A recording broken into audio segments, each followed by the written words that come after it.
شب برات کے احکام و فضائل کے بارے میں کتب احادیث میں بہت ساری احادیث آئی ہیں، جن میں سے چند ایک آپ کے سامنے بیان کرتا ہوں۔ حضرت راشد بن سعد سے مسلم مروی ہے کہ نبی کریم صلی اللہ علیہ وسلم نے فرمایا کہ اللہ تبارک و تعالی شعبان کی 15ویں رات میں اپنے بندوں کی طرف متوجہ ہوتے ہیں، پھر اپنی سب مخلوق کی مغفرت فرما دیتے ہیں، مشرک اور بغض رکھنے والے کے علاوہ۔ اور اس رات میں اللہ تبارک و تعالی ملک الموت کی طرف ہر اس جاندار کی روح قبض کرنے کی وحی فرماتے ہیں جن کے فوت ہونے کا اس سال میں اللہ تعالیٰ ارادہ فرماتے ہیں۔ اور حضرت عائشہ رضی اللہ تعالیٰ عنہا سے روایت ہے کہ اللہ تبارک و تعالیٰ شعبان کی درمیانی رات میں آسمان دنیا پر نزول فرماتے ہیں، پھر بنو کلب قبیلہ کی بکریوں کے بالوں کی تعداد سے بھی زیادہ لوگوں کی بخشش فرما دیتے ہیں۔ حضرت اسامہ بن زید رضی اللہ عنہ سے روایت ہے کہ میں نے رسول اللہ صلی اللہ علیہ وسلم سے عرض کیا کہ اے اللہ کے رسول، شعبان کے مہینے میں جتنے آپ نفل روزے رکھتے ہیں، میں نے آپ کو کسی اور مہینے میں اتنے روزے رکھتے نہیں دیکھا۔ آپ صلی اللہ علیہ وسلم نے فرمایا، یہ رجب اور رمضان کے درمیان وہ مہینہ ہے جس سے لوگ غافل ہو جاتے ہیں، اور اس مہینہ میں اعمال اللہ تعالیٰ کی بارگاہ میں اٹھائے جاتے ہیں، تو میں یہ چاہتا ہوں کہ جب میرے اعمال اٹھائے جائیں تو میں روزے سے ہوں۔ ایسے ہی حضرت کثیر بن مروہ سے مروی ہے کہ میں نے رسول اللہ صلی اللہ علیہ وسلم کے اصحاب کو رسول اللہ صلی اللہ علیہ وسلم کی یہ حدیث بیان کرتے ہوئے پایا، جس کو میں نہیں بھولا، کہ بے شک اللہ عز و جل شعبان کی 15ویں رات میں مشرک اور کینہ رکھنے والے کے علاوہ ہر بندہ کی مغفرت فرما دیتے ہیں۔ اور حضرت عثمان بن ابی العباس رضی اللہ عنہ سے نبی کریم صلی اللہ علیہ وسلم کا یہ ارشاد مروی ہے کہ جب شعبان کی 15ویں رات ہوتی ہے تو اللہ تعالیٰ کی طرف سے ایک پکارنے والا پکارتا ہے کہ کیا کوئی مغفرت کا طالب ہے کہ میں اس کی مغفرت کر دوں؟ کیا کوئی مانگنے والا ہے کہ میں اس کو عطا کروں؟ اس وقت اللہ تعالیٰ سے جو سچے دل سے مانگتا ہے اس کو ملتا ہے،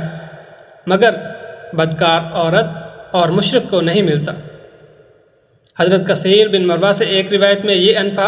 الفاظ بھی منقول ہیں کہ رسول اللہ صلی اللہ علیہ وسلم نے فرمایا،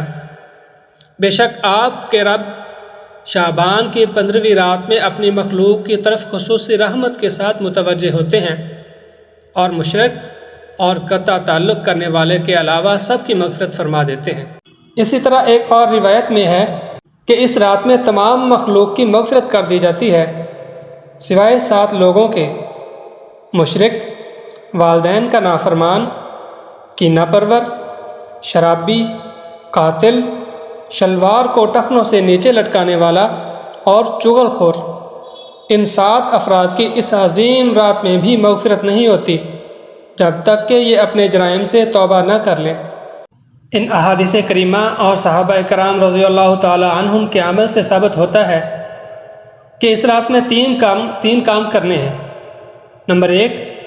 یہ کہ قبرستان جا کر مردوں کے لیے ایصال ثواب اور مغفرت کی دعا کی جائے، لیکن اس کے ساتھ یہ بھی یاد رہے کہ نبی کریم صلی اللہ علیہ وسلم ساری حیات مبارکہ میں صرف ایک مرتبہ شب برات میں جنت البقیع گئے۔ اس لیے اگر کوئی شخص زندگی میں ایک مرتبہ بھی اتباع سنت کی نیت سے چلا جائے تو اجر و ثواب کا باعث ہے، لیکن پھول پتیاں، چادر چڑھاوے اور چراغوں کا اہتمام کرنا اور ہر سال جانے کو لازم سمجھنا، اس کو شب برات کے ارکان میں داخل کرنا یہ ٹھیک نہیں ہے۔ جو چیز نبی کریم صلی اللہ علیہ وسلم سے جس درجہ میں ثابت ہے اس کو اسی درجہ میں رکھنا چاہیے، اس کا نام اتباع اور دین ہے۔ اور دوسرا کام جو کرنا ہے، اس رات میں نوافل، تلاوت، ذکر و اذکار کا اہتمام کرنا ہے۔ اس بارے میں یہ واضح رہے کہ نفل ایک ایسی عبادت ہے جس میں تنہائی مطلوب ہے، یہ خلوت کی عبادت ہے، اس کے ذریعے انسان اللہ کا قرب حاصل کرتا ہے،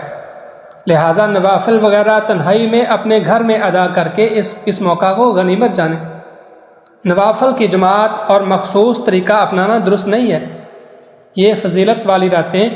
شور و شغب اور میلے اجتماع منعقد کرنے کی راتیں نہیں ہیں،